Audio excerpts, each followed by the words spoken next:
his gig. Oh, yeah, pass out.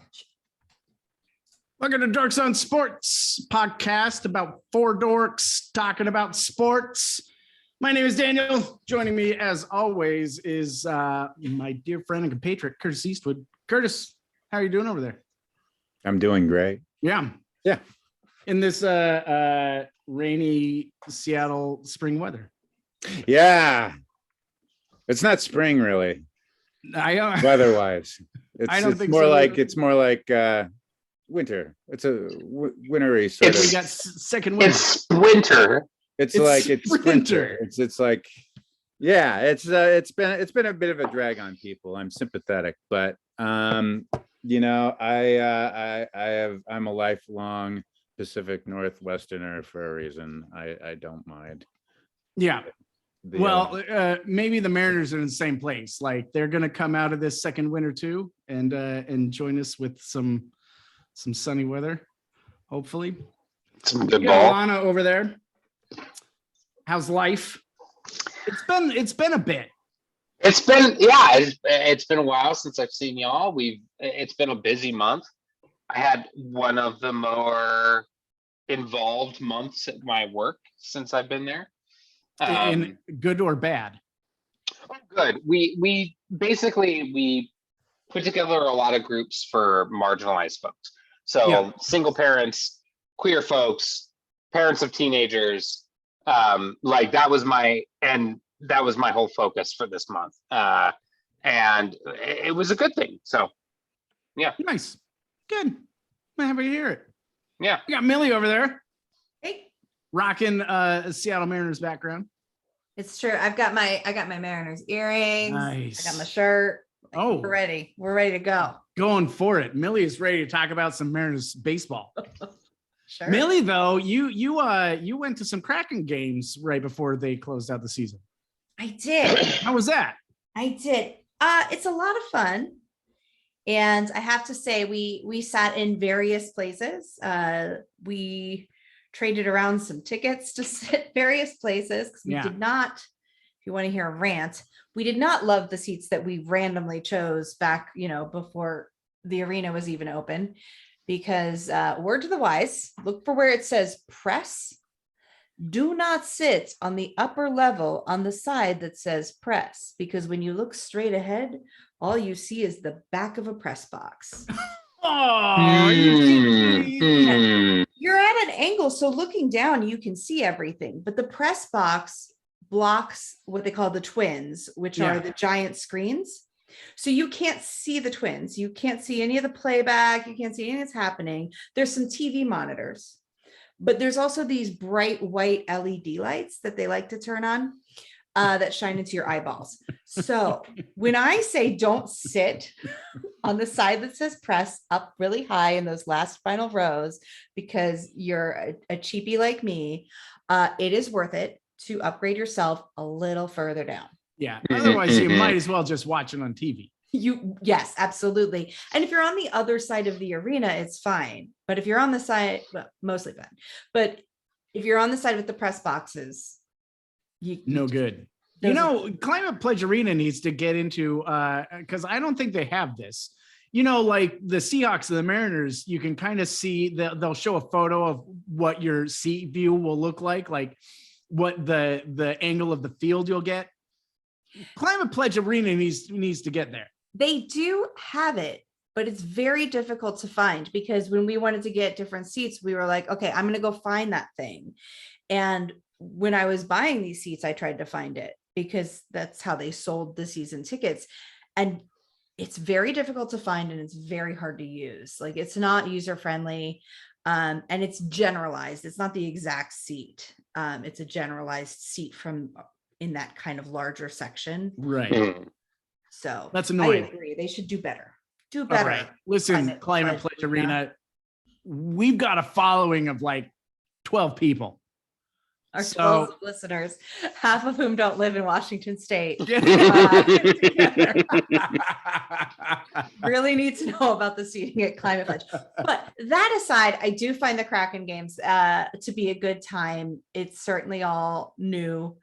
I'm in a Kraken Facebook group too that pretty much cracks me up with what people talk about in It sports cracks Facebook groups. you up. It does crack me up. Boo. Yeah. But I did enjoy the games, and I did go to the Dallas Stars game where we won, and that was probably my favorite game. It was a Sunday game that was dedicated like to the kids. So they change a lot of stuff up, and it's really fun in this like enjoyable, young, wholesome way. They show the players as children instead of their normal pictures. Do, you know, cute little animations of the normal logos and things like that. And it was just a little more fun. I really like the kids' day. That's really cute. I was never able to make it to a home Kraken game. But I did get it. I went to the Battle of the Sound for the Silvertips and the Thunderbirds. So I was able to go to the updated Climate Pledge, and that's a really nice renovation. I think they did a really nice job. I want to go to some. I want to go to some Storms games this season. It's going to be Seward's, you know, like retirement tour, and I want to go to some of those Storm games. We'll go to several. I went to one Kraken game, and I thought it was spectacular. It's I hadn't really jumped on board fully with it until I went there live, and they won. They beat the Predators. Nice. And yeah, just the excitement of it. I can't wait for them to get a competitive roster. I agree. I didn't want to start with the Kraken, but we're here. But I actually think so. I mean, they had an expansion team season this season. Like, let's be honest. Totally. And I actually think if the GM Ron Francis, if his moves pan out, is going to be credited as a genius. I think he brought in a bunch of name players from the expansion draft, and not so name players, like some diamonds in the rough, found who fit the culture and who didn't, and traded them at wholesale and got a bunch of picks and kept the the player salary down. So he's going to have a lot of draft picks in the next draft and be in a position to be a real player in free agency, and could potentially have a really, really great roster next season. We also, that kid we drafted second overall, got him some playing time. Matty Beniers was sensational. He was like he's sensational. Right could really be a superstar in the NHL. And I'm really excited about the future of this franchise. Even though, they had kind of, a losing season, I really think in the next 5 years could have a very competitive roster. Absolutely. I think it's really hard to not look at the success that the Vegas Golden Knights had. I mean, getting to the Stanley Cup as an expansion team, that's ridiculous. And it's unattainable. And it's just they exploited the rules that were presented to them. And the league figured it out and changed. Exactly. I mean, they didn't change we had the same rules in our expansion draft, but the GMs were smarter about exactly. Exactly. And so like we obviously weren't going to do the same thing, but you're absolutely right that Francis really, like, that Giordano trade was a great trade for us. Brilliant. Like, he wasn't going to do anything for us. He wanted to go to Toronto. So we sent him to Toronto. Toronto got bounced in the first round, and we got some picks out of it. Like, perfect. Totally. It's exactly what we want. Yeah. And we get Brandon Tanev back. Yeah. Who is, I think, electrifying. I love Brandon Tanev, and I think he's a fun personality for Seattle. Yeah, I'm excited for next season. I think I am too. I think it should definitely build on this one. And I think you're right about the trades and the picks. It's going to take a few years to figure out if he was a genius or a fool. Right. But I think it's definitely, the pendulum right now is more towards the genius. So we'll see. It's it's how John Schneider built a Super Bowl team with the Seahawks. So, we'll see what happens. It'd be really fun. Speaking of rebuilding, we got our Seattle Mariners This is the year that they came in with a lot of expectations. I don't think we're expecting them to win a World Series yet, but they did come in with some expectations to be competitive. The beginning of the season was pretty good. We started out with a rough, road game, but when they got the homestead, they started winning some games. The pitching had been phenomenal. The hitting started figuring itself out, and then went into like I don't know, what is it, a Mariners style slump? Yeah, like 3 games out of 12 games we've won or something like that. Like, it's been pretty brutal. May feels historically awful for the Seattle Mariners. It really has. I mean, recent history, but this also goes back to when I was a much bigger fan when Piniella was in town. Like, they start out like with tons of excitement in April, and then May comes around, and it's like, I don't know if it's a big hangover off the high of starting the season or what, but this is not a new thing, I feel like. I do think that you have to take into account, though, the fact that we had that homestand that was really great. That was just fantastic. And then we have a road trip, and that road trip is Tampa, Miami, Houston. You can't get further away from Seattle than Tampa, Miami, Houston. Yeah. And the Mariners are consistently the team that has to travel the most in all of sports. Yeah. Like, just number one on miles traveled. And so, like, it's great that was at the start of the season, but at the same time, like, it's 3 time zones and 4,000, I don't know how many miles it is to Tampa. So you have to take that into account, and we'll have to deal with that until realignment happens, which it should happen tomorrow. Yeah, and a Houston team that got embarrassed in Seattle and was looking for blood. That was exactly. fun. Yeah. For sure. That said, I think Millie had something to say. Well, I just think, but I mean, plenty of bright spots. Even taking the first series away from the Mets. That was huge to be on the road and do that. Yes. That game on Friday was just the most fun I've had watching a game in a really long time. And there's just all these hopeful bright spots that give me a lot of hope that they still are on the trajectory that we chose at the beginning before the season started. Really, number one, that Winker's batting average is starting to come up. Trending in the positive. He's trending. I'm a little, I don't know how the 3 of you feel about it, but I'm a little disappointed that they called Kelnick down, just because he was playing really strong in the outfield, and he does provide power. And it's not like there's a ton of batters at the bottom of the lineup that are knocking it out of the park left and right as well. I just I don't know. I'm a little bit nervous about like what that's going to do with a young athlete that revs high. So, I think a couple of things that I had the exact same reaction to you initially, Curtis, and then I listened to whoever it was on Seattle sports station, and they were talking about how he's 22 years old. He's a year older than Julio, right? Yeah. And he missed a whole year of AAA because of COVID. And then he played 6 games in AAA before being called up to the bigs. And then he had that stint down last year, which was not a long stint. And then they brought him back. And when they talked to him about it, he was like, yes, absolutely. I'm going to get better. I'll be back. And so to me, like, I get the exact feeling that you're having, where, like, what are we doing with this young prospect?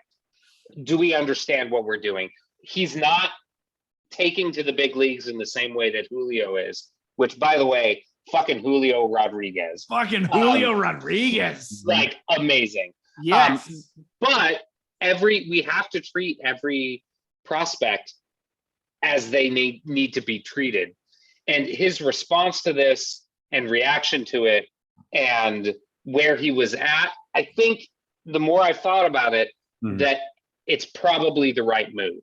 And then we'll see. I mean, they're not going to have they're going to have a pretty short leash for him in terms of like, they're going to bring him back up, I think, pretty quickly. Because it's not like Souza is like amazing. He's a local kid, but he's also 33 or whatever.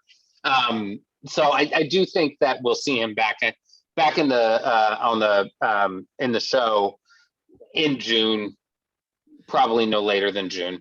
I have the same feeling when he was sent down. I was kind of like, I was kind of expecting that to happen.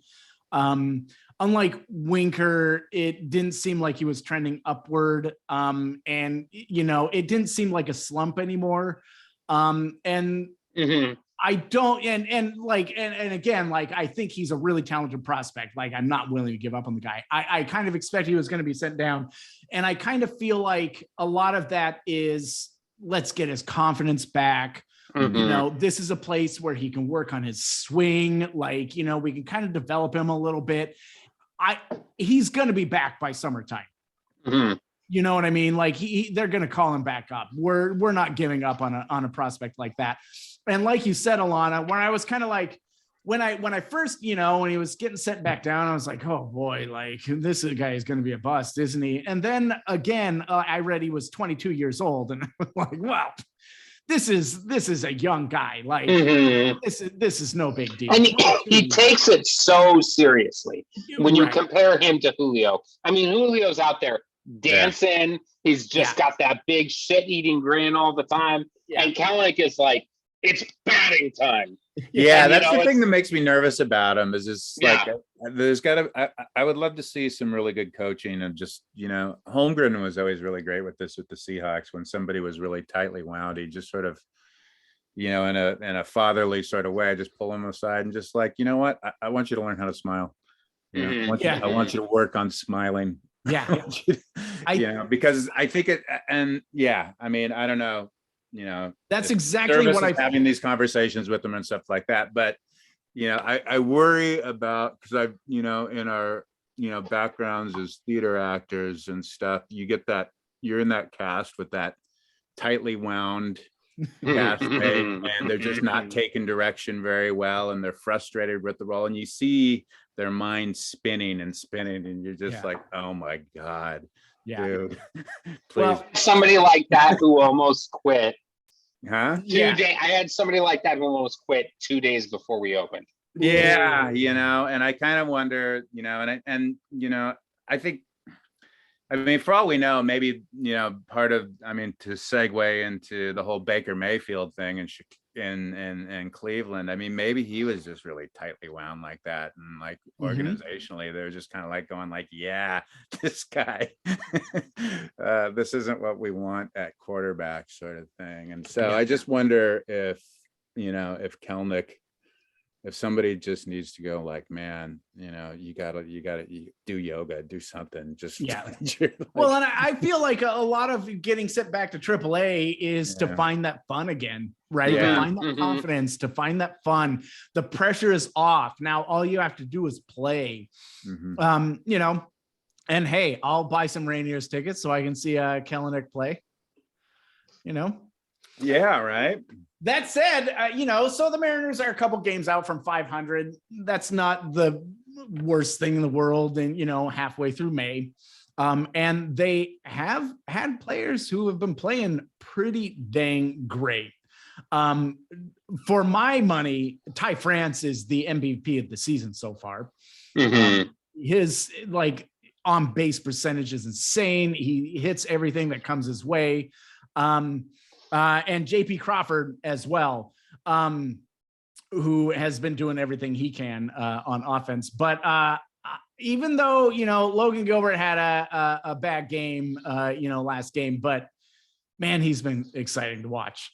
And, even though he had a bad game, his ERA is still, 2.2 or something like that. Well, I'm not even sure his bad games aren't even bad games in both the games, in the last two games, because we lost again today, and did we? I didn't even check it. Oh yeah, and it was 3-0. Yeah, 3 runs. Just like in the other game, the 3 runs all came off of one hit.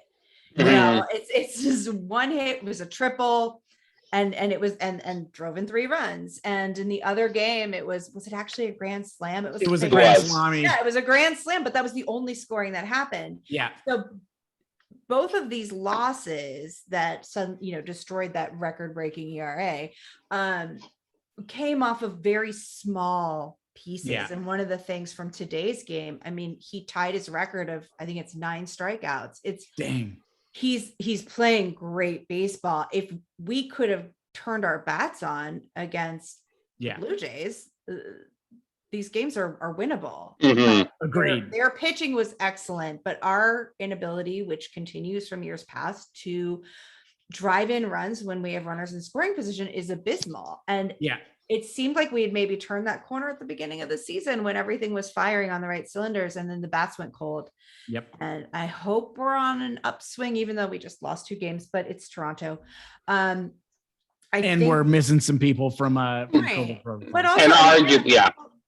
Well, people Haniger is a like- big loss. It's a Right. huge loss. That's, Yeah. that's like a Haniger's- significant loss. We've got Haniger and Lewis, out of rotation right now. And then I forgot what I was gonna say. Romo. Hmm? Romo's been out, or is Romo back on the squad? Romo. Sergio Romo. He was No. the Giants closer for a while. Where is he? I'm gonna go check.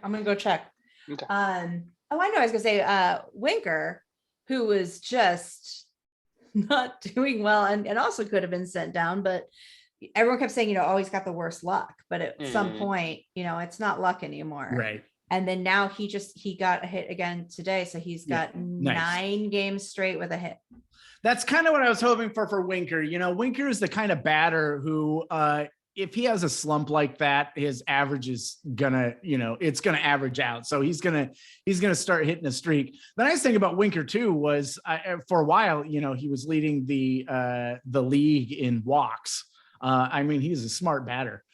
But Alana, who's your MVP so far? Who are the players that you like? Who are the players that trending upward, and who's going to be the key to the season? I mean, the key to the season in my mind is going to be Julio. And the reason I say that is because he is so future. He is so much the future, right? And so, for a long time, I came into this season thinking this is the year. This is the year we break that drought. And we've played the Mets. We've played now the Blue Jays 2 games. We've played the Astros. We've played a lot of top tier talent in the league, and we hung with them, but not beat them. Right. I mean, we beat the Mets, and we beat the Astros. Yeah, but then they beat the shit out of us. Yeah, right. Yeah, exactly. So my focus has shifted a little bit, and I think my focus is this year should be fun. Yeah. Next year, because I'll tell you what, George Kirby looks fucking great. Yeah. If our top line rotation is Robbie Ray, Logan Gilbert, George Kirby, I don't care who else we have. Yeah. That's a make a run in the playoffs rotation. Yeah. And a Julio who can be more consistent and make those plays when we need them. Absolutely. And then we get Noelve Marte. Is that right? He's with us, right?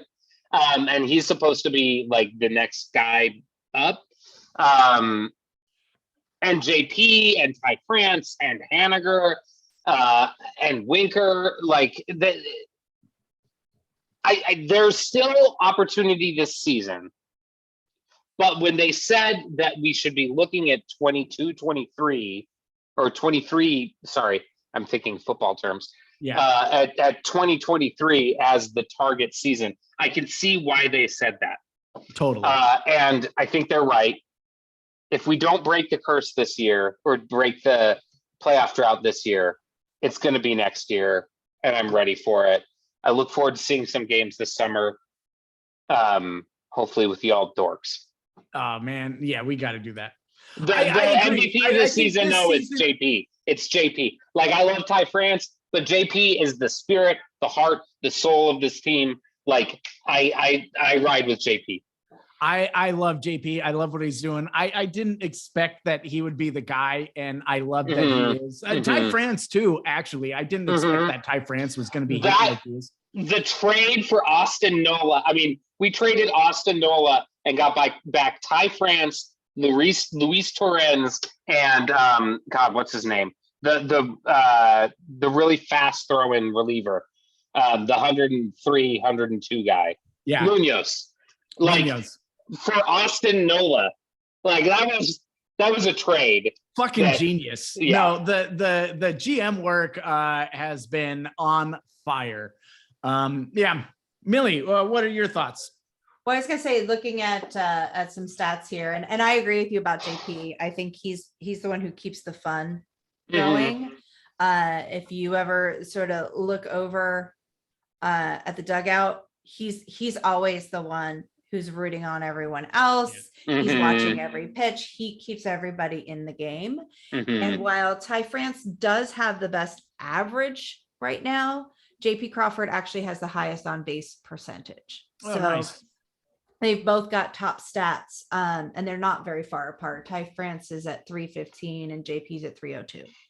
Yeah. So, they're both great. The only person who I'm disappointed in, I guess, so far this season is Toro.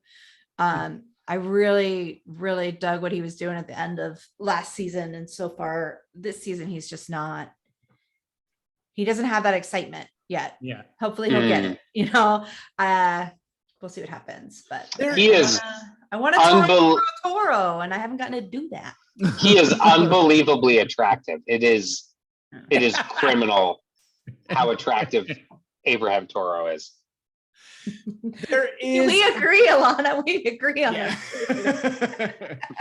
There's a chemistry so far that's missing on this team that last year's team found, and it's way, way early in the season. So I'm not saying that they're going to get it. I'm just saying that there's a chemistry. This team is a little bit different than it was last year, and so there's a chemistry I think this team needs to find out before they really start being consistent with those wins. But I do think that it's something they will find. Like last year's team, this year's team seems like a team that really likes each other. Like everybody seems to really like the ball club. They really like to play with each other.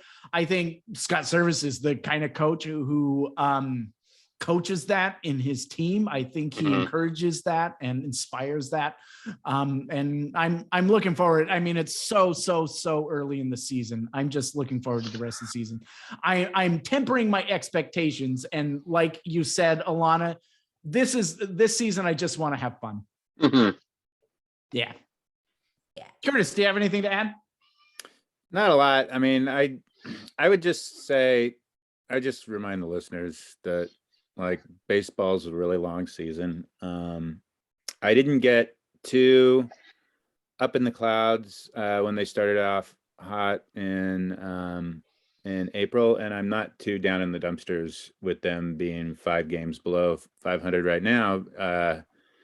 It's a new year, it's a new roster, but I think they've got talent to make it interesting. And I still feel like with 7 teams that now get into the playoffs, they're in contention still for that 7th spot right now. They've got some teams ahead of them in that battle for it. But, I think the big key is how soon they're going to get Haniger back, because it feels like if he's out, for what they were thinking maybe is 12 weeks, that's a long stretch for, a reliable veteran bat. And I'll just say that, like, it's nice to see bright young talent emerge like Julio. But you need a good mixture of veteran talent that can deliver. And we're seeing Winker tread the right way. I would like to see some more, kind of bottom of the order, someone kind of do that as well, because right now it feels like the big struggle isn't with pitching so much. It's really with the bats. It's with the bats. And the fielding has been okay too. Yeah. No, I think the gloves feel like as far as, I can tell. Imagine what will happen when they actually get to play in warm weather. And it's not Exactly. raining. Yeah. Like, exactly. Yeah. Yeah, they say that too, that the cold maritime weather of Seattle, Washington isn't super conducive for, for batters knocking it around, which I always contend when they built this stadium, they built a pitcher's park. So just get the biggest, baddest, bad mamma jamma pitchers that you can possibly get on that roster and just let them. Yeah, I don't know. I mean, that's why we're as known for our pitchers as we are. I mean, we've got 3 hitters that are like, which is Griffey, Edgar, and Ichiro. And then we've got Felix, and we've got Randy Johnson. Randy Johnson, and we had Jamie Moyer, and different guys, over the years as well. But you're right. I mean, they built it as a pitcher's park, and then like haven't always. And they threw all their money at bats. Yeah. In a cold maritime climate where the ball just does not travel as far as it does in other regions. So how do you all feel about Robbie Ray? He was the big pitcher, the free agent pitcher brought in to start winning some games. What have you seen from Robbie, Millie?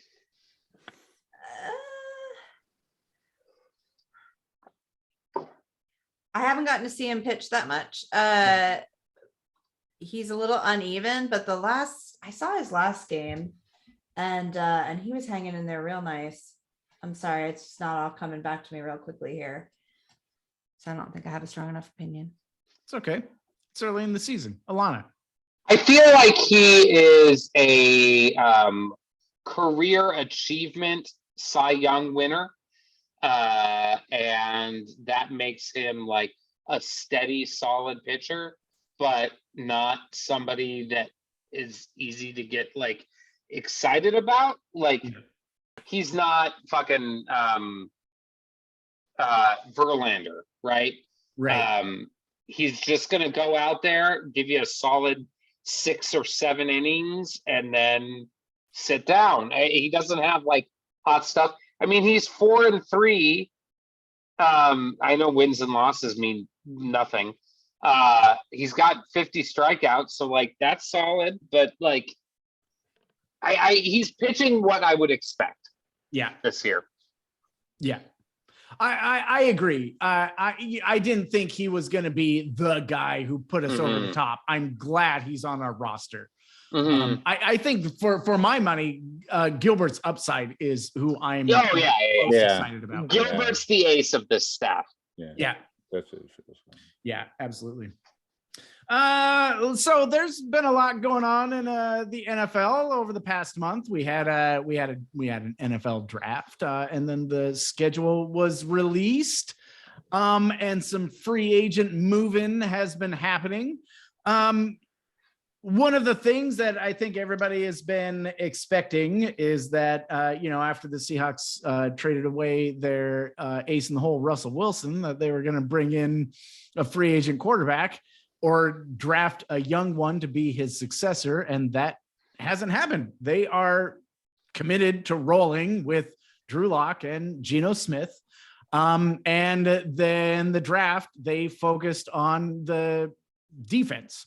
And what they felt were their biggest needs, and the offense. But in the offense, what they focused on was protecting the quarterback.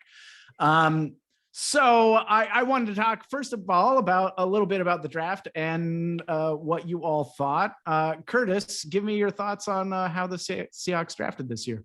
Yeah, I haven't been this excited about a Seahawks draft since probably the 2012 draft when they took Russ and Bobby and Bruce. And I mean,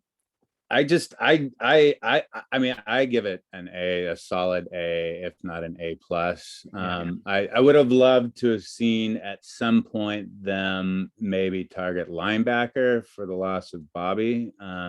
But I could see reasons why at the certain players land where other players are more talented because they had so many different holes at different rosters. I just love the fact that it looks like they have two young, super talented bookend tackles Agreed. on the offensive line that are Just moving, long-term and starters. athletic. Yeah, just athletic guys that look like they can be bookend partners for the next decade of Seahawks football. I think they got the most talented, dynamic running back Yes. that was in college football last year.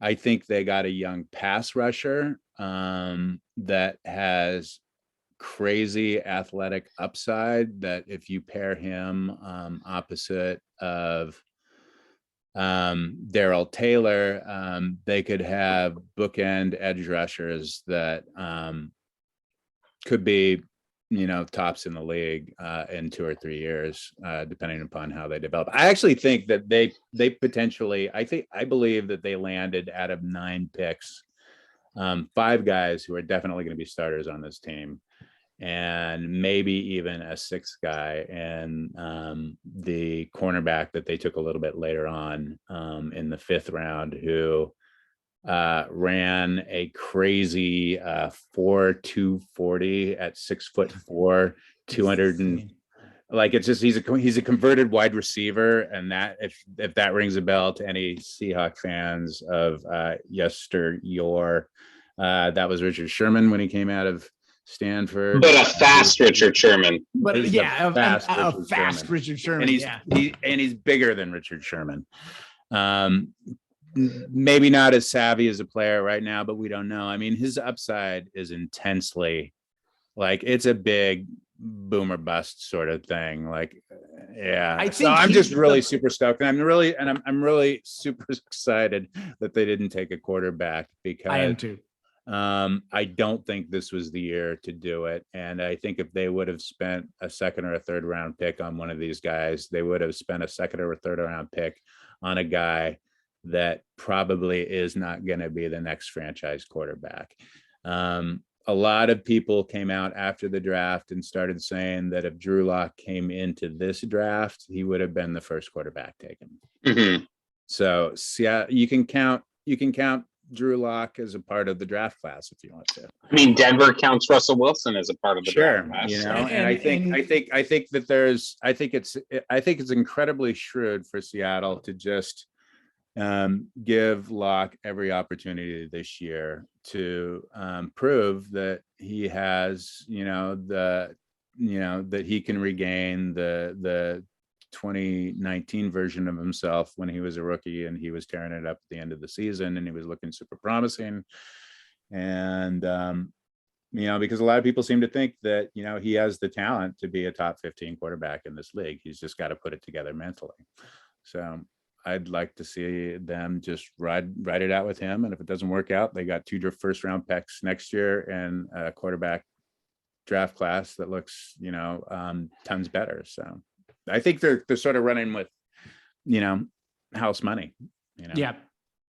Millie, what do you think? Do you think it's a wise move rolling with Drew Lock? Do you agree with Pete Carroll that if Lock had been in this draft, he would have been the first quarterback taken?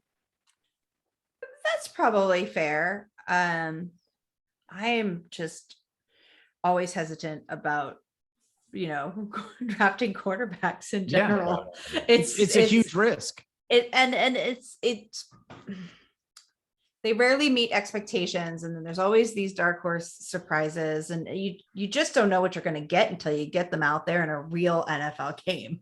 Yeah. So it's a crapshoot. You see what you get. I think you all know I was really hoping we were going to get Baker Mayfield. Now I'm still not convinced we're not. But I think what they're doing makes sense. I think out of all of our options, Lock makes sense. Interesting. And I feel like I see this every year, like, oh no, Gino's really making a run for it. Okay, sure. I mean, there are some analysts out there who have pointed out that Geno Smith's stats from last season were not that different from Russell Wilson's, and that he was super had, efficient. a 98 a quarterback rating of 98 or something like that. And, there's something to be said about looking at stats and looking at the eye test. I think he was being super protective with the ball. Like I think he was going out there going like, okay, I can't throw a turnover, I can't throw an interception. I'm just gonna right. And then I was reading an interview with Shane Waldron, which said in that Jacksonville game, which was the last game that Geno Smith started, is when they felt they really found the offense that he felt comfortable in, that he excelled at. I don't know. Jacksonville's a bad team, so that's a bad litmus test. But he did do pretty well in that game. That said, Geno Smith is no Russell Wilson. Also Drew Lock is more talented than Geno Smith. However, if we had to go into the season with Geno Smith at quarterback, it wouldn't, I don't know. For my money, it wouldn't be the worst thing in the world. Are we going to contend? For my money, if we're going into the season with Geno Smith as quarterback, we are aiming for a top 3 pick. Geno Smith that's my point. has a ceiling that is the floor. I would rather Jacob Eason start. I would rather. Geno Smith is neutral. Sure. Fuck that guy. I don't care. If we're gonna do it, let's actually tank it. Right. Yeah. Right. Who needs? I don't need Geno Smith. I don't think they want to go into the season with Geno Smith at quarterback. I think they want Drew Lock to beat him out. But I also think that Geno, in all likelihood, probably has fans on that roster. Yeah. Guys that saw how tough he hung in when Russ was out. And, he played against top defenses in that stretch, and they only kept him in the game by a point or so each game. He kept them close. And it sort of reminds me of the whole thing with Tavares Jackson many years ago. Yep. In 2011, there were veteran players on that roster that really kind of fell in love with T-Jack, and they admired his toughness, even though he was clearly not an upper echelon quarterback. He had a big fan in Doug Baldwin. And I think there were guys on that defense that really liked him a lot too. So when Russ came along the following year and was anointed, the starter, I think that rubbed the veterans wrong. So I think Carroll is trying to play it very carefully with Locke, and not just going he's our guy. Right. That he wants to have a competition between these two quarterbacks. And I think the hope is for the franchise is that they potentially have gotten, in the trade for Russell Wilson, their next franchise quarterback in Drew Lock. I think that's what they hope is coming out of this. And if it doesn't work out, then they will look for the draft. But there are still holes on this roster that it would be nice with 2 first-round picks next year that they could, throw in that direction, and they wouldn't have to spend. Like game-wrecking nose tackle or another middle linebacker could be Bobby's successor. Absolutely. Or another wide receiver. Tyler Lockett ain't getting any younger. Could succeed Tyler Lockett. And if Drew Lock ends up becoming a top 15 quarterback, John Schneider looks like a fucking genius. Oh yeah. Especially with if you have a backfield of Rashad Penny and Kenneth Walker III, who are both potentially home run hitting running backs, play Pete Carroll football, run it 60% of the time. I don't know. If it goes the way this organization wants it to go, this could be a devastatingly talented team. What do you think, Alana? Who's your choice in the draft? What direction do you think this team is going in? I think that I think that it was a great draft. I totally agree with Curtis. I would give it an A, hands down. I think they had one of the best drafts in the league. I think that the fact that they addressed the O-line made a big impact. The corners they got were great. And I'm really excited about Bo Melton. I've heard a lot of things about him. That's another one.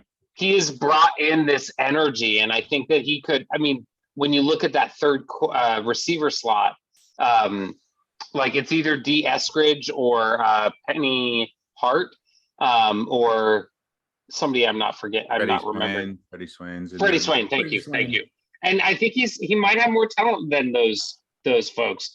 Yeah. So yeah, I think that I have a positive outlook about next year, and I think we might finish next year with a better record than Denver. And I think we also have to move on pretty quickly because we're running a little long. Yeah. Bo Melton, by the way, has been compared to Doug Baldwin, which absolutely. And Doug Baldwin is my favorite Seahawk of all time. So Curtis, that said, one of the big storylines in the Seahawks offseason is this shift from a Pete Carroll 4-3 into a 3-4, and they brought in some defensive masterminds to usher that along. What have you seen from the draft that complements a defense that a 3-4 defense, and what do you think that signals for the Seahawks? What do you think they're planning to do with the 3-4 defense? Yeah, I think if anybody who's watching the YouTube thing can kind of look at the diagram right here. This is the 3-4 under front of the defense that they're most likely going to be adopting. This was sort of what the Vic Fangio school came from, and you can sort of see where these guys are lined up right here along this line. And the only reason why I want to draw this to attention is this guy right here, which would be the pass rushing sort of Cliff Averill. Which letter should I look at? guy, I'm the not W. sure when you say this guy right here. That would be the pass rushing end. And this is the same alignment that Carroll had his team running in the Super Bowl era of, and from they first started over and they brought in Chris Clemens. Everything is like a slanted, tilted line. All these guys are in these gaps. And the only difference that makes what Seattle is going to do now, which is going to be a 3-4 to which makes it a 3-4 now at what used to be this 4-3 under that they ran, is this guy right here, the W, is going to be a stand-up guy, and he's not going to have his hand. So he's not going to have his hand in the dirt. But he's still going to be, technically, he's going to be in the same gap, and he's going to be like a pass rushing end. This would have been Alton Smith back in the San Francisco days of Fangio. Mm-hmm. And this guy right here, this end right here is really lined up in a 3-tech. We can't see your mouse, so when you say this guy right here, you have to call out the letter. Yeah, the E next to the W. He's going to play the 3 technique, and that's going to be probably like Sheldon Harris. And when we got him in the trade, one of the first things John Snyder said to describe him was just like, oh, he's a 3 technique tackle. And if you look at their roster, Darrell Taylor, who would be playing that W spot, is listed as a defensive end. Uh-huh. And so it's really kind of like, I think that we can kind of get like too caught up in the minutia of like the positional names. Of these, but they're actually sort of playing the same responsibilities and stuff. Yes. But what's really interesting is if I go on the other side over here, is you can see that S right there. This guy right here. Yeah. That's the Sam linebacker. And this guy right there, that other E, that would be the 5 technique. That would have been like Red Bryant, Michael Bennett back in the day. So this guy right here is what Nwaso is going to be playing, and what they probably drafted Boye. Boye Mafe to do. And so like they can also rush 5. Like the whole idea, the kind of the beauty of this 3-4 thing is just by these guys being stand-ups on the edges here and here. They can either rush or they can drop back, and so it just gives you more flexibility. And so where do you think Jamal Adams fits in that technique? So in the Fangio in this, and what they said, one of the reasons why Clint Hurt wanted to switch to this sort of thing is because in these 3-4 fronts, you can disguise coverages a little bit more. And so it makes it less predictable in terms of where they line up. And what Fangio has always liked to do is he's like to take his safeties and split them side by side each other, but sort of drop them down closer into the box. And so potentially one of those safeties could be sent. They always want to send 4, but you're not always certain which 4 are going to be sent. Right. And stuff. So it just makes it more of a chess match. And interesting. So one of those outside linebackers in a 3-4 could be the one that drops into coverage, while Jamal Adams is the one who goes after the quarterback. And so the Fangio always preferred the safeties to be really fast, physical, super athletic guys that can tackle, can go downhill really quick and tackle and potentially pressure, and also be able to drop back.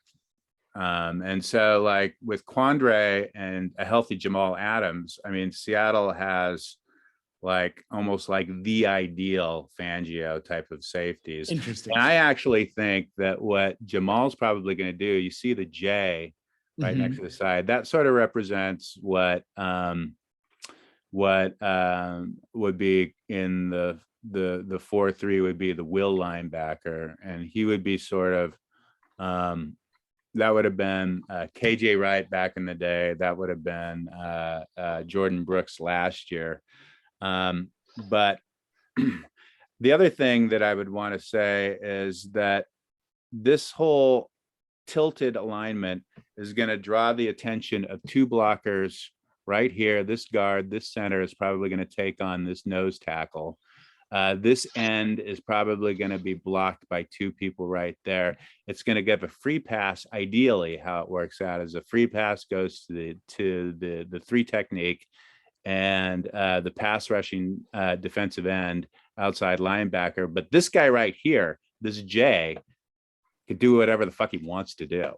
And he can also come. And so I really think that the reason why, I mean, long story short, I think one of the big reasons why they're shifting to this 3-4 scheme is because it gets the perimeter, your best athletes on the perimeter more to help better defend the outside zone plays that Sean McVay loves to run down in LA, and what's his name likes to do in San Francisco. But the other thing is I think they want to maximize the ability of how to best use Jamal Adams, and it's going to be kind of in that sort of Joker kind of role of being that sort of chess piece to go along to when they're going to be sending extra.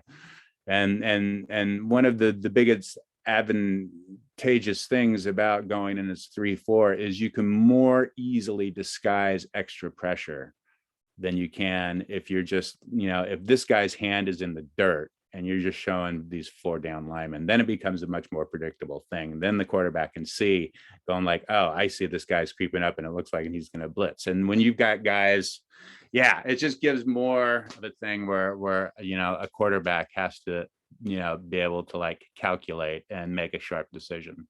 So this is with a hope and the dream of what I like it. I'm very excited.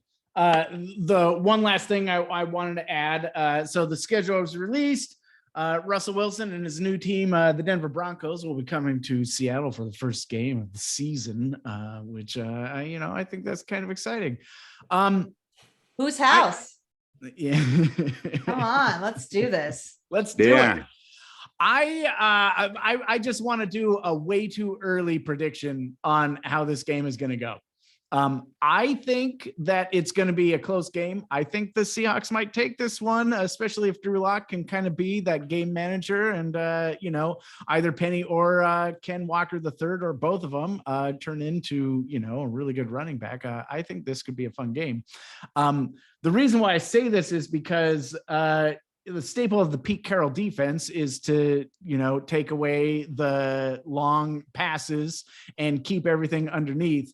And that's kind of Russell Wilson's kryptonite, is taking the underneath stuff and throwing the middle. So I think the Seahawks are going to take this one. I think Russell Wilson's going to be sacked 5 times, and I think Diggs is going to steal a pass from him for a pick. I say, I've been thinking about this a lot. I think it's going to be a 1-score game. I think it's going to be 20-17 Seahawks. I'm just going to say real quick that I think that they're going to injure Russell, and Russell's going to be out for the season. It's going to be like Tom Brady all over again, and Denver's going to really regret their move. I'm not rooting for that to happen, but I mean that corny ass video that he made for the Broncos schedule release, I'm just wishing pain on him because he was so bad in that. I don't think it's going to happen, but I would fucking love it if Locke went off for 380 yards and 4 touchdowns. I just, right. Yeah. But Curtis, what do you think? Give me just off the head prediction. God, my gut tells me that Russ is going to come in here and stink up the joint. Yeah. I think that, the advantage is clearly on Pete Carroll. He's coached him for 10 years. He knows what his kryptonites are. He knows, and also Russ, the defenses that give him the most problems are 3-4 fronts. Totally. And that whole entire conference that he has traded himself to, and let's just say he traded himself to it because he wanted to go there, is filled with 3-4 edge rushers that are just devastating monsters. It's like in that division Aaron is Donald, a Russell Wilson. My buster. God, he's going to be going against Chandler Jones, Khalil Mack. Good. It's just good luck. I think that it could be. I think I could see him throwing 3 picks. I can see him getting sacked 5 times. I can see Seattle gutting it out in a 23-17 type game, and yeah. A lot of Carroll going, woo! I think, and the thing of it is I think there are players on that roster who feel like Russ checked out last year. I do too. And I'll tell you what, yeah. The fact that there hasn't been a lot of players from the Seahawks roster angry over it or lamenting it or whatever. I mean, DK Metcalf looks like he's having more fun than he has since he got drafted. DK Metcalf came on the defense big time on social media for Drew Lock.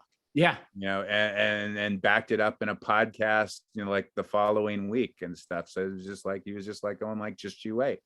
Yeah. I like it. Yeah. Alana, what's your prediction? I already said Millie. Oh, yeah. I'm with all of you. I think we absolutely are going to win this game. The Seahawks doing well in primetime games and Monday Night Football, it was not Russell exclusive. Yeah. And we get to open at home. We get to open on a Monday night. I think the fans are going to boo Russell. Yeah, they're going to be fired up. Going to be overwhelmed emotionally because he doesn't know how to handle strong emotion. And I think he's a robot. I do think that he is coming into our house and we know exactly what to do to upset him and rattle him. I'm not so sure about the sacks. I do actually think Denver may give him a little more protection than he was getting here, to be honest with you. But I definitely anticipate at least 1 pick and 1 sack, which is, not much of a prediction. But I'm going to pick them to win.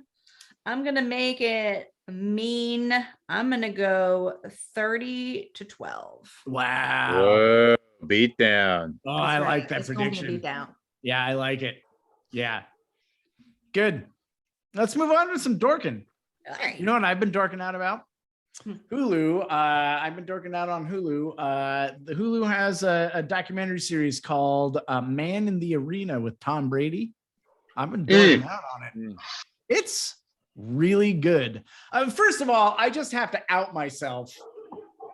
I'm a fan of Tom Brady. I'm sorry. Oh, I I'm like sorry. Tom Brady. I'm sorry. All right. I like him. Listen, I've spent 20 plus years with Tom Brady watching football. I just, he's a part of my life now. I want to say this though, Man in the Arena. So it's an interview with Tom Brady while he is breaking down every season of his career.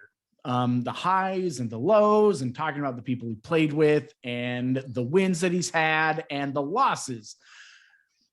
I think back, when Tom Brady was 26, 27, 28 years old, I hated Tom Brady. He was winning all the time, too many, he won too many Super Bowls, but he also kind of had that ego. I think Tom Brady, at the height of his power, bought into his shit a little bit. A 43-year-old Tom Brady is a lot more thoughtful and vulnerable and sensitive. And he is a really easy guy to like in this. The way, just like how his recollection, the people that he loves and his love of the game, but like the honest things he has to say about the things that he doesn't like about the game, or the people that he doesn't like playing with, has been really refreshing. Like you don't see that out. I mean, especially like, as a Seahawks fan watching Russell Wilson, who, everything that comes out of his mouth seems like it was scripted. This doesn't seem like that at all. This is Tom Brady, like really, I think when he filmed this, he was retired. And so I think, a player can be a little bit more honest when they're not playing the game anymore. That's changed now. He's going to be playing again. But it's been really refreshing. And as somebody who has loved the game for as long as I have and has watched and, just watched so many games through all the eras, going back and watching the games from the early aughts, the mid aughts, the late aughts, and watching these players again. Can you say aughts one more time? There's something like they're finding the nostalgia in it, and watching the game from another era, and there's something just like really incredibly, I don't know, satisfying about it. I will say if you're a Seahawks fan, watch episode 6, because episode 6 is all about the Super Bowl they played against the Seahawks. They bring Richard Sherman on, and so Richard Sherman is able to give his perspective from the Seahawks sideline, and it's really great. I will say, watching it, obviously knowing what's going to happen next, but they're lining up at the 1-yard line, and I just feel in my heart, I'm like, this is it. We're winning this game. And then of course you see the interception again. I'm conflicted. I've always kind of like half defended the call, to pass it. And Tom Brady says, and Vince Wilfork was also interviewed for this episode where, they do stack the box, and their entire game plan for that Super Bowl was to stop Marshawn Lynch. That was their number one, job to do, was to stop Marshawn Lynch. Which they did pretty well throughout most of that game, and they stacked the box. And so I kind of see like, yeah, they're stacking the box. Maybe you throw it, but even Vince Wilfork was like, I don't know, man.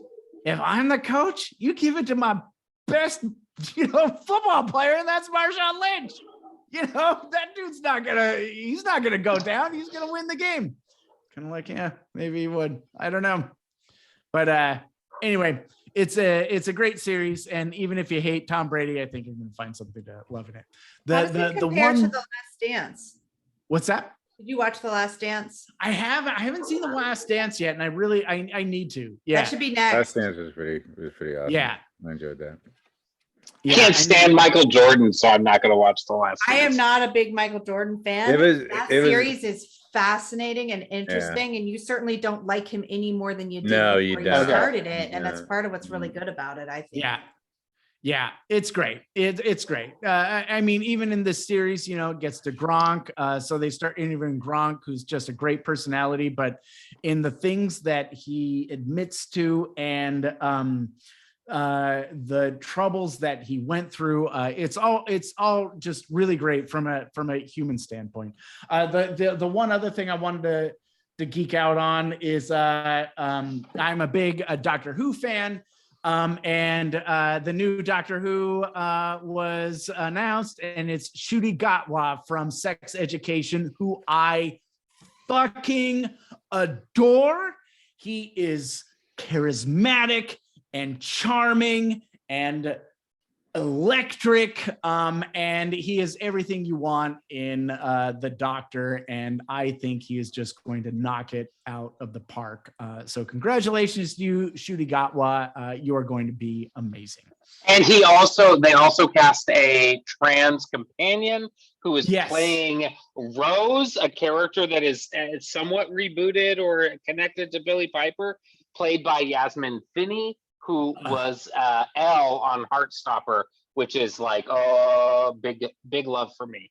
Yeah, I love it. And David Tennant, who is really great, and Catherine Tate are going to be coming back for some kind of episode. I don't know what it's going to be yet, but hey, that's really fun. Hey, all right, Doctor Who is fun again. I like it. Alana, what are you dorking out on? I think that Under the Banner of Heaven is phenomenal. Primarily because Andrew Garfield might be the best actor on the planet right now. He is really going through a renaissance. His ability to carry an emotional scene is unparalleled. He has a natural empathy that is just so amazing to watch. And there were a number of scenes in the first 4 episodes that we've watched where he has brought all of that and more, and it's been stunning to watch. And the series still finds moments to have humor in it. The other 2 other things, Made for Love season 2 is fantastic. It is a big upgrade on season 1. It's the story of basically a Jeff Bezos type who marries someone and then puts a chip in her head to control her and control her via a sharing of emotions. And season 2 is getting into some really interesting philosophical commentary and that's some Black Mirror shit. Yeah. But funnier than Black Mirror. And the last one, I gotta call out Ray Tagliavia, who is on Three Busy Debras. And Three Busy Debras is just a goddamn delight. If you haven't seen Three Busy Debras, fucking incredible, hilarious, and weird. Yes. Yeah, it's an absurdist Dada series that was filmed in Seattle because it was originally designed to be filmed in Atlanta, but they passed an anti-abortion law, which fuck the Supreme Court. But they passed an anti-abortion law in Georgia, so they moved production to Seattle and have cast a lot of different Seattle actors and actresses that you may know if you watch it. And it is just absurdist Dada masterpiece. It's like it was written by my sense of humor. So. Yeah, I think it started out as kind of like an improv sort of theater show and turned into a sketch comedy and then turned into a TV show, and it's absolutely delightful. So the producer of that show is one of my clients. Oh, nice. And I love to send Ray there. Yeah. because he was Mr. Actor Fancy Pants on the show for a while, and now he's got to mow her fucking lawn. Which, if that's not the most three busy Devers thing, like, I don't know what is. Millie, what are you dorking out about? I seem to be on a Lost Girls kick. There was a like watch-a-thon on Xfinity recently, and I have been wanting to see Yellow Jackets for some time. And it's funny because it's one of these show, you know, it has a perfect score on Rotten Tomatoes, right? Like this is supposed to be some good shit, and it is some good shit. But it's a lot. I mean, I watched the whole thing in like 3 days, so it was a lot to take in. The plot is really cool. The storytelling's really cool. I'm really digging it because I don't know what's going to happen. There's a whole like midsummer vibe. The show itself, is this team, this soccer team, the Yellow Jackets, are going to go to the Nationals in, I think it's in Seattle, actually, that they're traveling to from New Jersey, and their plane crashes. And so it's the girls, and they were on a private plane because one of the girls' father, of course, owns a private plane. So, you know, we don't have a lost scenario, but it is very lost in a couple of ways as far as the TV show Lost. So they crash land. It's the girls from the team, and then, like, you know, there's a coach, and there's one of the coach's sons who lives. Not everybody lives through this crash, but the story is told from what happened when the plane crashed, as well as present day, where we meet some of the young girls and others as adults. And there's clearly lots of secrets that have never been told about what really happened. And there's a lot of alluding to them really devolving into a Lord of the Flies type crazy society, bonkers society, no, maybe insane, in this particular scenario. And it's dark, it's intense, it's a lot. Watch it in the dark. It's cool. But my only issue with it is, if they didn't write it knowing they were greenlit for a second season, I would have to kneecap someone, because while we do answer probably what really was the first question you had when you first start watching it, there's so many other questions that they don't even start to scratch the surface of by the end of the first season. So that was very upsetting. So because I need more, I was like, all right, I'll try The Wilds, which is on Amazon Prime. And it's the same show, but trashier. It totally is. So these girls are on a plane and it crashes and they're on an island. And it also has a lot of the same, there's just a lot that reminds me of Lost in both shows, as far as kind of how things are working in present day and past and whatever. I'm not as far into The Wilds. I just started it. But same deal, like there's a lot going on. There's a whole weird subplot that we haven't gotten that into yet. But the interpersonal relationships and the things that these teenage women are going through is really well told. It's good television. And so far, good storytelling. And so I do recommend The Wilds. I totally recommend Yellow Jackets, but that's way more like hardcore, weird, and violent. And at least there's a season 2 of The Wilds that you can get into. Nice. Curtis, what are you dorking out about? Not a lot. Gosh, you know, I'm still watching the Star Wars Rebels now. Yeah, it's a lot. There's a lot of episodes in that. There is. I've been enjoying it immensely. Even and the new Obi-Wan is coming out pretty soon. Yeah, well, that's why I'm trying to barrel through the whole thing, because I feel like there's going to be a lot of significant sort of, you know, kind of like, what's this about? Okay, it's in this thing. And I've just been really enjoying it. It's fun. It's delightful. It's got a lot of, you know, it's got a lot of the sort of my favorite Star Wars movie was always the first one, just because it just had a wonderful blend of sort of like camp and you know, humor. tongue-in-cheek sort of stuff, swashbuckly stuff. Yeah, Rogue all the One things- was the best. What's that? Don't worry, never mind. I No, what'd said you say? Rogue One was the best. Rogue One's a was- good movie. No, I was just being a jackass. Sorry. Yeah. But hey, to say, I mean, all the stuff that's in Rogue One makes more sense if you watch the Star Wars Rebels stuff. Oh, for sure. Like, yeah, like that's the sort of source material for Rogue One. And it's probably, I think, is going to be the source material for the Obi-Wan show that I'm pretty excited about. So been getting through that. And the only other thing I can say is that I just watched the She-Hulk trailer, the official trailer. I did too. It was I did fun. And I frankly can't stop watching it. As soon as this I'm- is done, I'm I'm going to watch super it probably excited. like about 10 more times.